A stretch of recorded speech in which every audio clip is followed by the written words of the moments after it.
All right. Hi, everyone. This is Tracy. I'm here with Shane, and we have a very, very special guest. We have retired Assistant Police Chief from the Maui Police Department, Clyde Holokai. If you haven't seen my previous videos on him, please look at them. I'll list them in the description.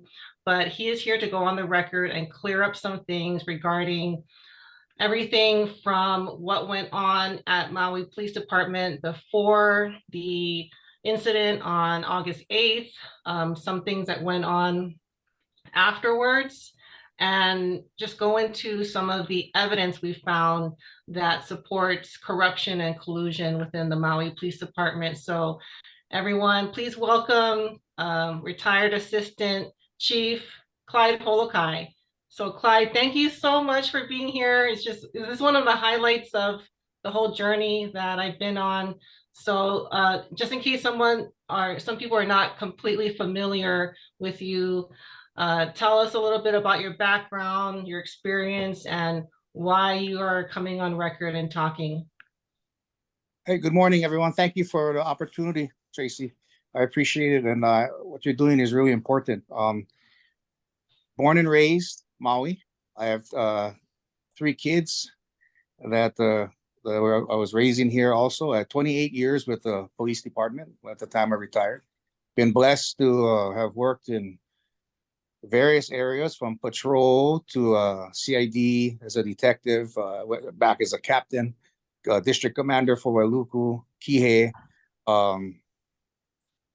assistant chief of all 3 bureaus actually at one point, the uniform services support and the investigative services. Through my career, I've been very, very honored to be able to help a lot of people.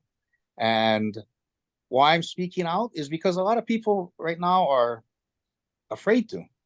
I mean, this is a chief who came in on his first day and told everybody, if you go against me, I will fillet you. Yeah. And he's done it. They've seen him do it. So for me, it's been hard to watch and what's going on. Even though I've been retired, I hear people talking about retirement and how, oh, it's so good. I'm glad that we're not there anymore. I cannot say that, because I have a connection to this department, to this community. I've been living here, and to see what's happening and to be able to foresee down the line what's coming for the community without them knowing. That's big. And it's something that troubles me, and to see that numerous people are doing the right thing. They're filing their complaints, which is their right. They're speaking out and nothing is getting done. That's troublesome, because I believe, even when I was in the department going up through the ranks, every rank you go to is more accountability, more responsibility. And you have more responsibility to serve those that depend upon you. Right. The accountability goes up also with that. And there's zero accountability going on. And that bothers me, because without accountability, we know the kind of problems that can arise with a person that's in charge. Yeah. All right. So by the time this airs, we're going to have already released some information about the previous chief, Chief Faaumu.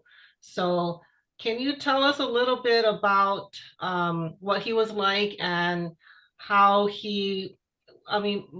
our perspective is he was kind of pushed into early retirement or to resign. What was he like, and how was that? How was his resignation for you all? Chief Faaumu, actually, I didn't really work with him until it was like maybe a year before he retired that he promoted me to assistant chief. I always known that he had a very good heart for the department, for the community. The reasons why he left, I'm not sure if he was pushed or not, but I suspect that it was revolving around his motor vehicle accident that he had, where he reversed to somebody at the mall. But I can only speculate on that. Okay. So another thing we're starting to uncover is the police commissioner, Mark Redeker, and it's been reported he had an adversarial relationship with Chief Faaumu. Is this something you're familiar with, or? I had heard, and I had also heard that he was the one vote on the police commission that had voted to have Chief Faaumu retired not in good standing, which would have meant he would have lost some of his retirement benefits. Mhm. Again, nothing that I have seen, but I did hear that. Yes. Okay. Yes, that actually is true. Unfortunately, Commissioner Redeker was the only one who voted in favor of that, so it didn't pass. Okay. And then regarding this supposed hit and run, do you know who those officers were that wrote him up and wrote the extended report? Yes. Oh man, I was just talking. I'm sorry. I'm horrible with names. You don't have to give I names, did read but the 158-page report, but I got the redacted version, and those two officers' names were redacted from the report. I will tell you something about those two officers. You're not going to find more stand-up guys. I cannot speak enough Okay. about their integrity. Very Okay. good cops, young officers, Okay. asset to the department. Right. As I okay. recall, they did write it down as a minor motor vehicle accident report, and then I believe Honolulu escalated that to a major MVA. Yeah, I believe there might be a difference in the way they define it. For us, the minor is no injuries and under $3,000 worth of damage. So as you can see, it was Correct. what if out there was $3,000 and obviously no injuries. So Yeah. Okay. So another thing that we've recently dug up is this, there was a ethics violation that was, that Commissioner Redeker was accused of regarding giving sensitive information to who is now, Chief John Pelletier. But before he got this position, are you privy to any of this information that was given to him before he went in for his testing and interview? not before, but afterwards, looking back on it, it was pretty. You've seen him speak, and when he's at a press conference or wherever he's at, he gets a question. He really catches him off guard.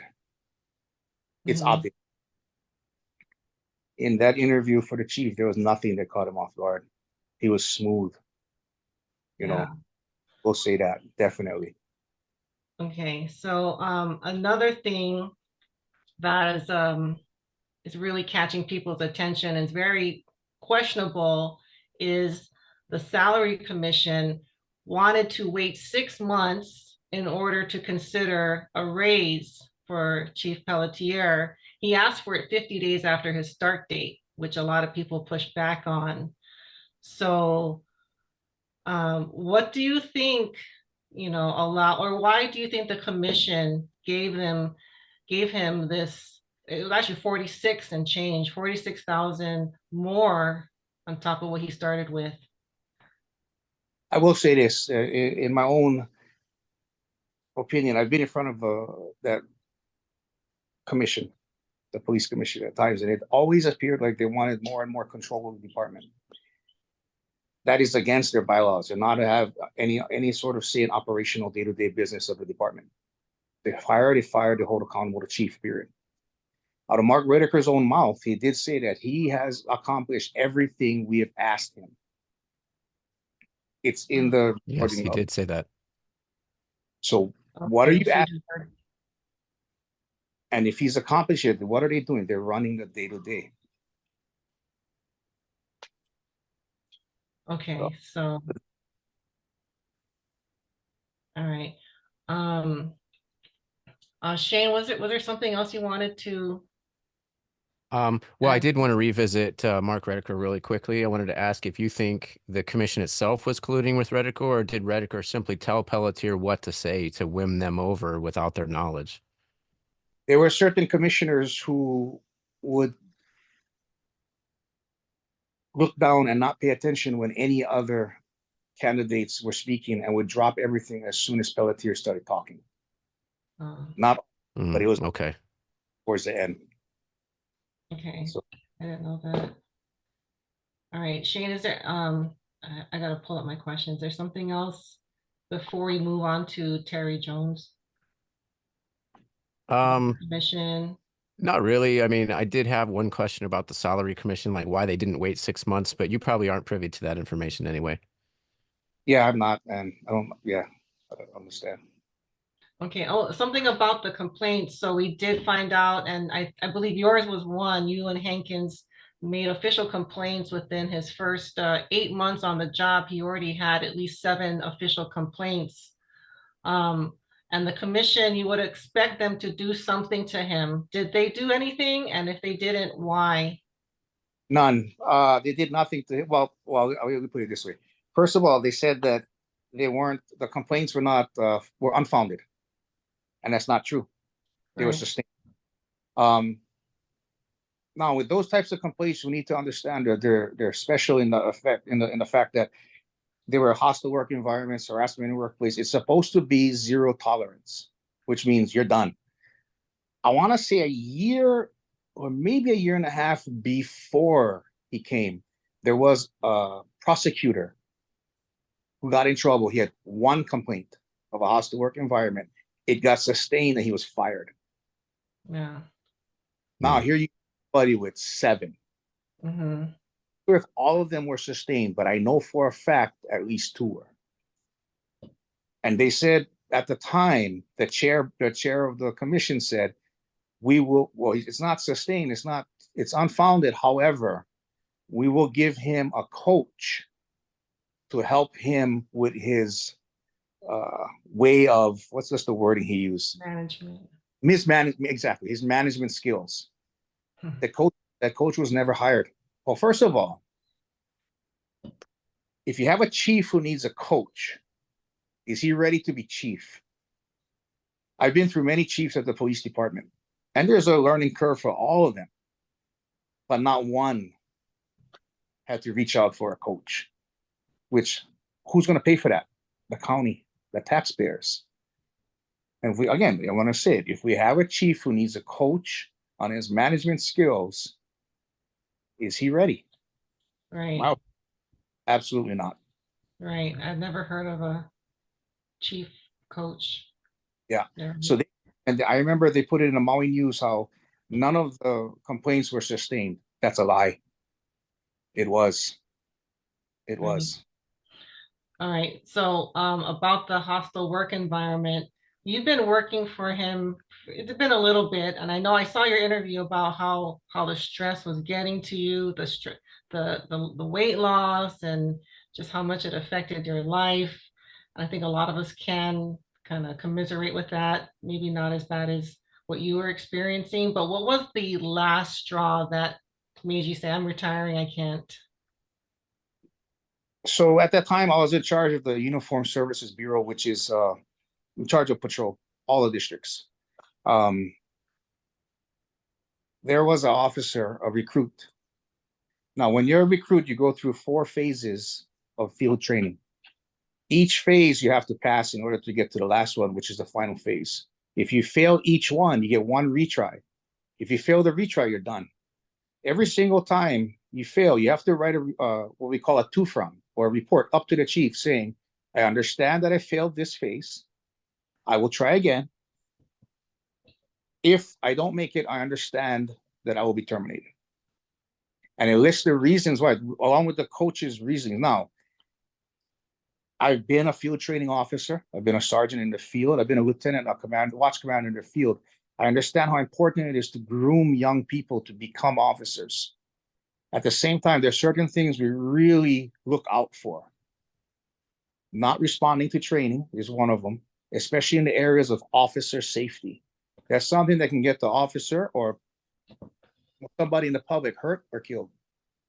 And we've studied many different cases where they slide officers through, something happens in the field, they die, or somebody else dies as a result.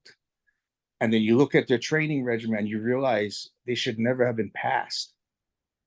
Well, we had an officer who was struggling, and he seemed like a good enough person, but he was struggling. And this was his 4th phase. He submitted his report up.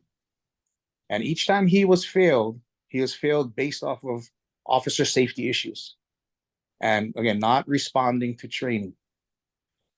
The 4th one, he wrote it up and he said, I understand these are my issues. And he listed them. I understand what's going to happen if I fail. I forwarded it to the chief. I put my comments and I forwarded it to the deputy at the time, Hank, and Chief Pelletier. Next thing I know, this officer is grabbed from, he was working in a busier district, well, a different district. He was working on the south side of the island district in Kihei, a day watch. He was removed and taken to District 1, which is admittedly a busier district, but he was put on the midnight shift where there's hardly any work. Without my knowledge. And then all of a sudden he was passed. This young man has a father that's working up in the mayor's office. So he was then, I want to say maybe it was the next week, we had a commanders meeting.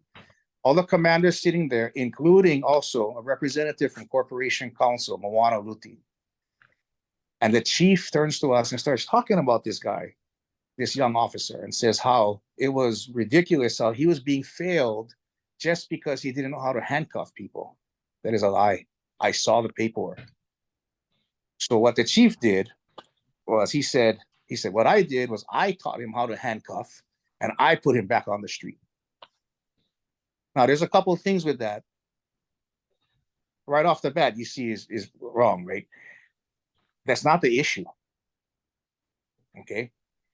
If that's my son and he gets put on the road where a job he's not ready for and he gets hurt, who's responsible? Yeah, I used to be a defensive tactics instructor. I literally wrote the book on the tactics for the department. I was never consulted. Yeah, with this. I know that even I right now, being a former instructor, liability-wise, yes, I can teach somebody how to go and handcuff the correct way. Liability-wise, I cannot. I have to still be an instructor. I have to be certified. There's have to be a paper trail in case something happens and that officer gets hurt due to his inability to handcuff. Needless to say, Chief Pelletier was not or never has been an instructor in handcuffing in our department. Now, the Corporation Counsel attorney who was sitting there was deeply attached to our defensive tactics program for years. In fact, she was the first civilian to allow herself to get tasered because she would be the one who would defend us in court in use of force types of issues. So she knows that what he's saying can get him in trouble, get the department in trouble, not to mention this young man. And she sat there and she shook her head like you're in agreement with him. And I told myself, this is going on without me knowing, without my, that was the first one. Then we had an officer, young officer, he was driving home, got into a car crash, crashed into some homes. Our officers get there on the scene. They do the right thing. They identify him as an off-duty officer and they say, hey, we smell liquor. So they call our DUI task force. One of the sergeants who responded just arrested a fellow officer less than 6 months ago. So these guys in DUI, they're fanatical about that. He's not gonna have any hesitation in doing what's right. It's all on body cam too, by the way. So he pulls the officer out of the car, runs him through the field, all on body cam. Then he says, you know what, I'm not seeing anything. And he confers with two other DUI experts. And not to mention, the sergeant that was on scene for patrol is another DUI expert in court. 3. They conclude that, yes, maybe he was drinking, but he's tired. I watched the field test. And even though I'm not an expert, I can see, this kid's not drunk. He's, And so the officer sergeant asked him, what's going on? You know what? Yeah, I had a beer after. And I believe this was either Christmas Eve or New Year's Eve. We were all working, I had one after and I'm just tired, man. I'm working on 16-hour shift, whatever. Okay. So they document the case. They forward everything up. They do everything they're supposed to. They notify all the officials up the chain that night. The chief knew that night. And the reason why I know he knew is because I am listed on the email chain with him along with the deputy at that time. So they drive him home. So they, just be safe. And later on, he tows his car. Well, that's when myself and Hankins are called into the office the next day by the deputy, wanting to know why this officer wasn't given a preliminary breath test. One of those little PBTs. Mhm. And we explained to him, we said the PBT is given per our policies only if there is indications of liquor. This boy had no indications. And so I gave him the body cam footage. I gave him the police report. And he called us into the office the next day wanting to write up the sergeant. I wanted to write up this sergeant because he didn't give him the PBT. And we're trying to explain to him, there's no violation. What are we going to write him up for? Because our policies don't say that it's mandatory. Yeah, maybe, he should have, but there's no violation. Okay, you're going to write him up or I'm writing you up. And I'm like, what did you even look at the body cam? No, I don't need to. You're going to write him up or I'm writing you guys up. And further, he wanted a policy to make any type of issue with liquor with any of our employees, whether it's sworn or civilian, make it mandatory that they have to take a preliminary breath test or they get fired. So he said, hold on, that's against their constitutional rights, first of all. And the 2 unions or the 3 unions we deal with, they're going to have a field day with that. Yeah. Do it anyway. So, okay, you're the boss. We'll put it together. Now, like how we usually do with this kind of thing, we reach out to the experts, corporation counsel, we reach out to the prosecutors. Prosecutors say, we can't do it. You can't do it. That's against their constitutional rights. And that's going to screw up all these future cases we have going on down. We get yelled at for reaching out. And then Hankins and I get written up for what they called reluctant compliance. Mm. What does this mean? Well, you did what we told you, but you were reluctant about it. Yeah, because you're violating these guys' rights. Oh man. That for me, I was done. That was the last. That was it. You know what? I'm gonna get myself in. They're gonna do something like moving this young officer without me knowing. Something's gonna happen, and I'm gonna get the blame. Yeah. Saw what was happening. I couldn't speak out. A big part of me retiring was that it gives me an ability to speak out. Mm-hmm. Time because of policies and procedures within the department. So for me, that was it. That was the last. Do you think these actions were deliberately to push out the good officers? Or was Yes. it just how you think it was deliberate? Oh, I think first of all, I think that's just how they are, number one. Yeah. Yes, I do believe they were targeting certain officers. And the reason why I say that more so is because later on, it came to light that they knew that there was another candidate for chief, Vic Ramos, and he didn't get it. But it was well known within the department that if he did, I was going to be his deputy. Okay. The things that they touched on right off the bat, my first meeting with them, I said, look, I get it, but even though I would have loved to have been the deputy in order to help make some good changes, I don't like the political aspect of it. So I'm good. I'm here to support you guys. I could have retired. In fact, I was going to retire with the rest of the executive staff, but my good friend Ricky Uidoi talked me out of it. Oh, And yeah. he was right. Hey, let's support this guy. Let's see what he has and see what he does. And hopefully we can help him make this department even better. Mhm. The whole thing behind it. But once I started seeing these things, and there was people were contacting Pelletier way before he had actually taken office. He was named. There was officers contacting him. I was told to call him. In my opinion, that wasn't my place.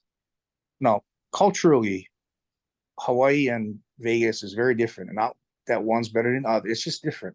And for me, it wasn't my place to reach out to him. I'm not saying that it was his, but it just wasn't mine. Yeah. My meeting with them, he got very offended that I never reached out. And I told him the same thing. I said, it's not my place. Mm. Other officers were, including one officer that was implicated in that issue with those two officers who made the case against former Chief Faaumu, Oh. and wrote him an email saying all kind of outlandish things, such as I was going to myself and I believe another captain or so was going to have all the officers stop responding to any sort of case or 911 calls or something like that. And he said that he took that as the gospel truth, and that's why he did what he did. Now, my thing is, if you believe it, investigate us. That's what you have internal affairs for. That's what you have the FBI for. Do it. I always told my guys, the only time you're going to be afraid of an investigation is if you did wrong. Something. And if I didn't do wrong, and I didn't, I have deep ties to this community, I would not put them at risk over my pride. That's not Yeah. right. You know, so yes, I do believe that certain officers, including myself, were. Let me say, I don't regret leaving. I miss it. I miss the camaraderie. I mean, this was a big part of my life for 28 years. Mm. I miss most of the people, you know, but I don't regret leaving, especially seeing what's going on now, you know. So yes, I do believe that we were targeted, especially in that first meeting when they both tell me, "Oh, we've heard a lot about you." Good thing. Just being the two of them, we've heard a lot about you. Yeah. All right, that's very interesting. So, okay, Shane, did I miss something before we go on to Terry Jones? No. We covered the stuff we wanted to. Okay, so Yeah. Clyde, if you can tell us a little bit about Terry Jones, her accident, the timing of it, and I understand you were on scene. So what did you see? What did you know about her?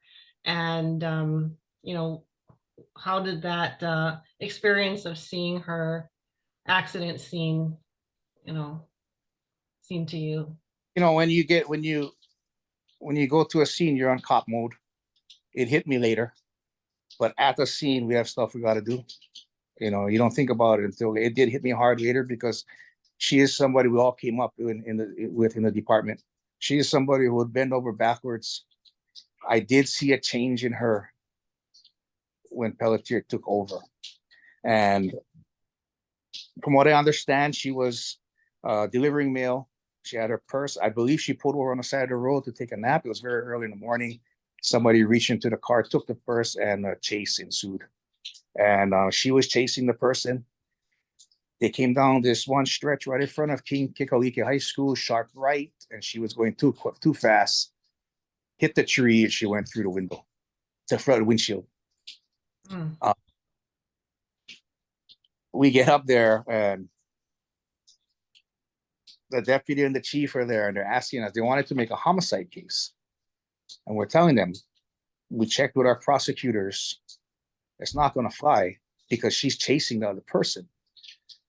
And they have, well, any place else, it would be a homicide. So what they did was they got on the phone with Vegas and started asking them what kind of case they had, because they didn't believe us. No. So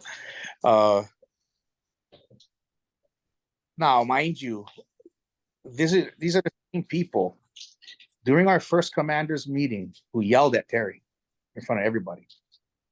The deputy, he was trying to explain. They came into the commander's meeting, and in our department, lieutenants are commanders also. It depends on what unit they're in. If there's no captain, the lieutenant is considered a commander. So when they told Terry we're going to schedule a commander's meeting, she emailed the usual suspects, all the you know. So they're sitting there, they're wondering what lieutenants are doing, and it was just like this: "Who are you? Get out of here! Who are you? Leave!" These are guys who had been there and done their time and sweat and bled for this community for years prior to, and they're being dismissed like this. So the deputy turns and he's trying to find out why there's lieutenants here, and Terry's trying to explain to him, "I'm not talking to you. I'm talking to the chief." Just like that in front of everybody. Yet they come out to her scene and they're both coming off like they were her best friends, when I personally had seen Terry break down in her car crying, sitting in her. that's one of the things that gets to me is you say these things, but behind closed doors, is the story is much, much different. Yeah, he did that public outcry about how wonderful she was, how much she meant to him. But yeah, looking at the complaints doesn't seem like that was what was going on. You notice that myself and Hankins weren't there in that press conference. We weren't invited. Oh, That was like, I was downstairs at the time my men were hurt because everybody knew her. yeah. So I was concerned with their officer wellness. So I had counselors downstairs and everything. And Hankins was initially invited, but when he told the chief he was going to tell the truth, basically, he wasn't called after. And then by the time we realized they had the press conference, it was over. He's not allowed to come. That's interesting. Oh, Shane, I didn't think that they were trying to pin it on make it a homicide. That's what they wanted. They couldn't understand. That's not the first time I've heard that, you know. There's been other cases where, well, any place else, it would have been a homicide, but not here, I guess. So I assume that her daughter was left behind at the scene of the theft. Is that correct? No. When I got no, her daughter wasn't with her. We had to send somebody to the scene of the accident after me. I remember because I saw her coming out of her car. Yeah, she was doing it. Oh, okay. So she was delivering for her daughter. Okay, I understand now. Thank you. So she was by herself. Yeah. When the theft happened. Yes. Okay. Was there anything from the accident scene that you thought was suspicious or, didn't go along with the official story? Or no, but then again, I haven't really been paying attention to what their story is. You know, when I got there, I talked to my investigators as well as Hankins, and I listened to them because everything's based off of their evidence that's on the ground. Was there an actual cause of death? Because I know when Pelletier did the press conference, he didn't say, all he said was she was pronounced dead at the scene. But when we look at the picture, it didn't look like the windshield was really that came outwards. It looked like it was, Shane, it looked like it was pressed in from the outside. I forget. Well, I couldn't tell from the photo. There was damage to the windshield, but it didn't look like direct impact damage. And I was told that the airbag had inflated. Okay, is that correct from your recollection? I believe so. Sorry, my cat's getting tighter. Sorry. Cause of death would have been on the autopsy report.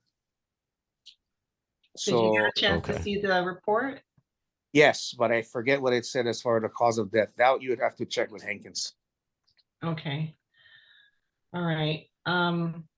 So, okay, Shane, that's all for Terry Jones. Was there anything else we wanted to clear up about the Terry Jones incident? Shane, no? Not that I know of. I mean, I assume that also contributed to your early retirement as well, having experienced that like right beforehand. You know, it was more how they treated it that really bothered me, like a psycho. You know, she was a very respected person in our department, and everybody knew it, that they didn't treat her very well. And off later, like they did, was very disrespectful. And that bothered me a lot. Terry deserved better. Yeah. I agree. Terrible, terrible things that follow this man around. So in your own words, what do you think is the most important things we need to know about Chief Pelletier, Commissioner Redeker, and Shane? Was there another one that we wanted to? I just have your Pelletier, Redeker. Well, I was curious about how the police commission in Honolulu actually had escalated the original report to a major incident, which it was probably written up correctly originally. But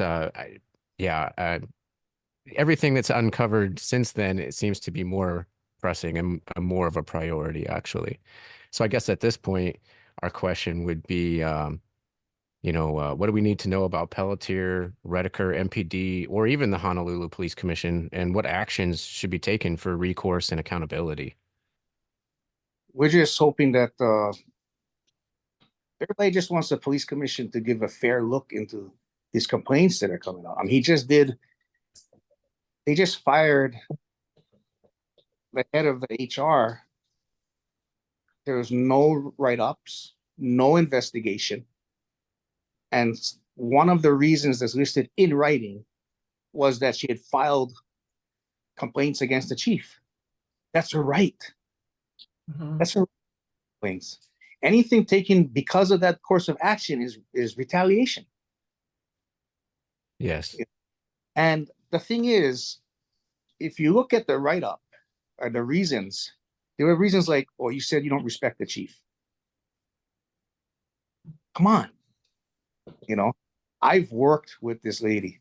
She is one of the most professional, intelligent, and hardworking. This is how dedicated she is. I talked to her the day she got fired, and she's in tears. And she's telling me, oh, but I'm worried because I was working on all the different grants for the station, for the officers, and they're sitting on my desk. So I'm wondering if I should ask them if at the very least I can take those home with me and finish them up and take them back. That's how dedicated she is. Wow. This is also a lady who is high ranking in the military. And he broke her down. She's crying. This is the same one that filed a complaint, multiple complaints, and the thing is, they weren't unsubstantiated or not justified. They were found substantiated, justified. So what do you think most people are afraid of that are still serving in the department? What are they afraid of? They're afraid of this happening to them. I mean, think about it. Because if the day it happened, I looked at all the reasons that she had told me. She's gonna win. She's gonna be very well paid by our county. But in the meantime, the years of, not to mention, he fired her husband also because he spoke out. The two of them now, for years, will have to fight. In the end, they will win. So I asked myself, why would they do this? Right? What is a statement?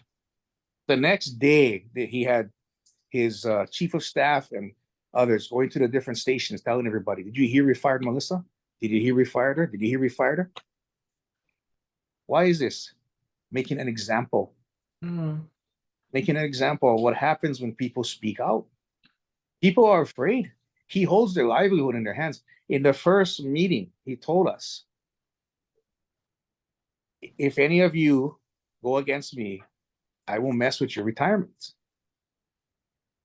Why would he do that? First meeting, all his commanders, the very first meeting, all his commanders sitting there.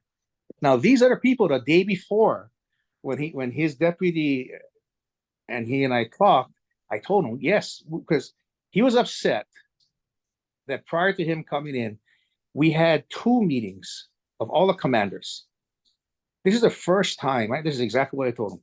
This is the first time this has happened to our department. We have somebody from the outside who nobody's familiar with coming over to take the lead. So yes, some people were venting, some people were saying other things, but bottom line is, we love this department, so we're going to support you. I told him, yes, these guys at the meeting, they're very critical, but they also are the ones with the deepest ties to this community and this department, and they will die for you. All you got to do is meet them halfway. One of the things that people were upset about is during his testimony to get chief, he called us all corrupt. He said, this is the most corrupt department. I believe it's minute 8. And when I brought that up, I said, no, how is that not going to offend us? Projecting. Nobody, I said this before, I'll say it again. Nobody hates corrupt cops more than clean ones. And yes, our department back then had not been perfect. I personally had to investigate many friends, and it's not easy. It's not. One day you're sitting there training with them, the other day, next day, you might have to arrest them. But that's what we do. Yeah. There were corrupt officers, but now we're seeing corruption on a systematic level. Yeah. It's different. It's different. Yeah. So we've been finding.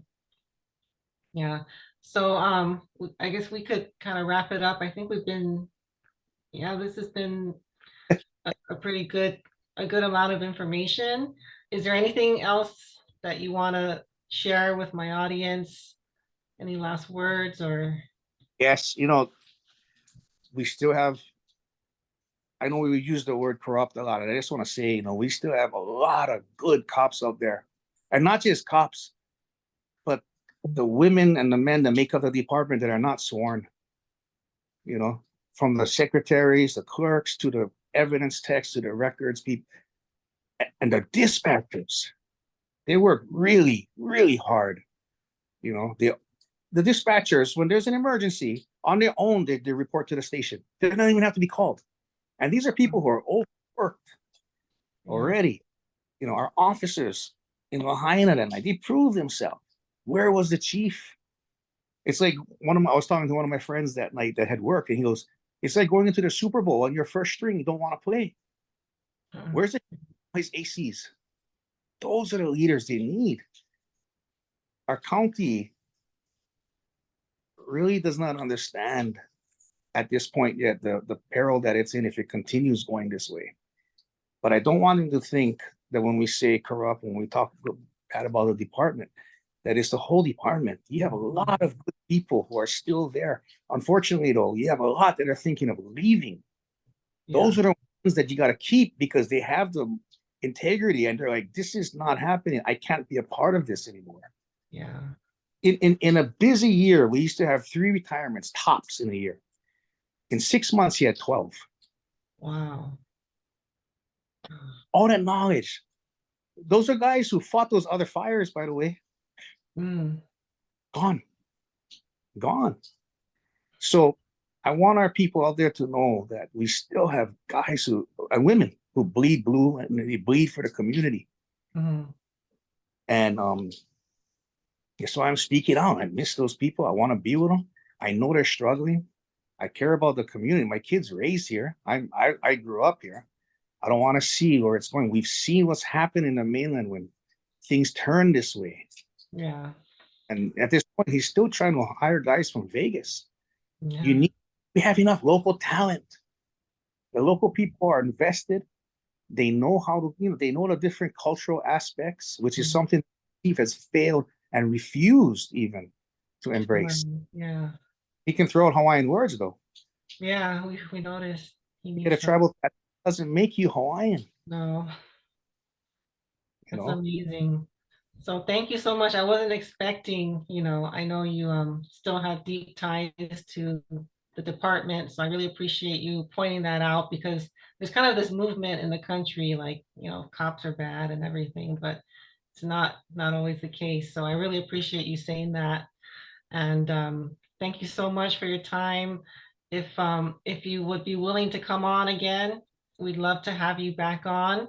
We're going to continue to dig into the corruption, the collusion, and stay on top of this as long as I can, I guess.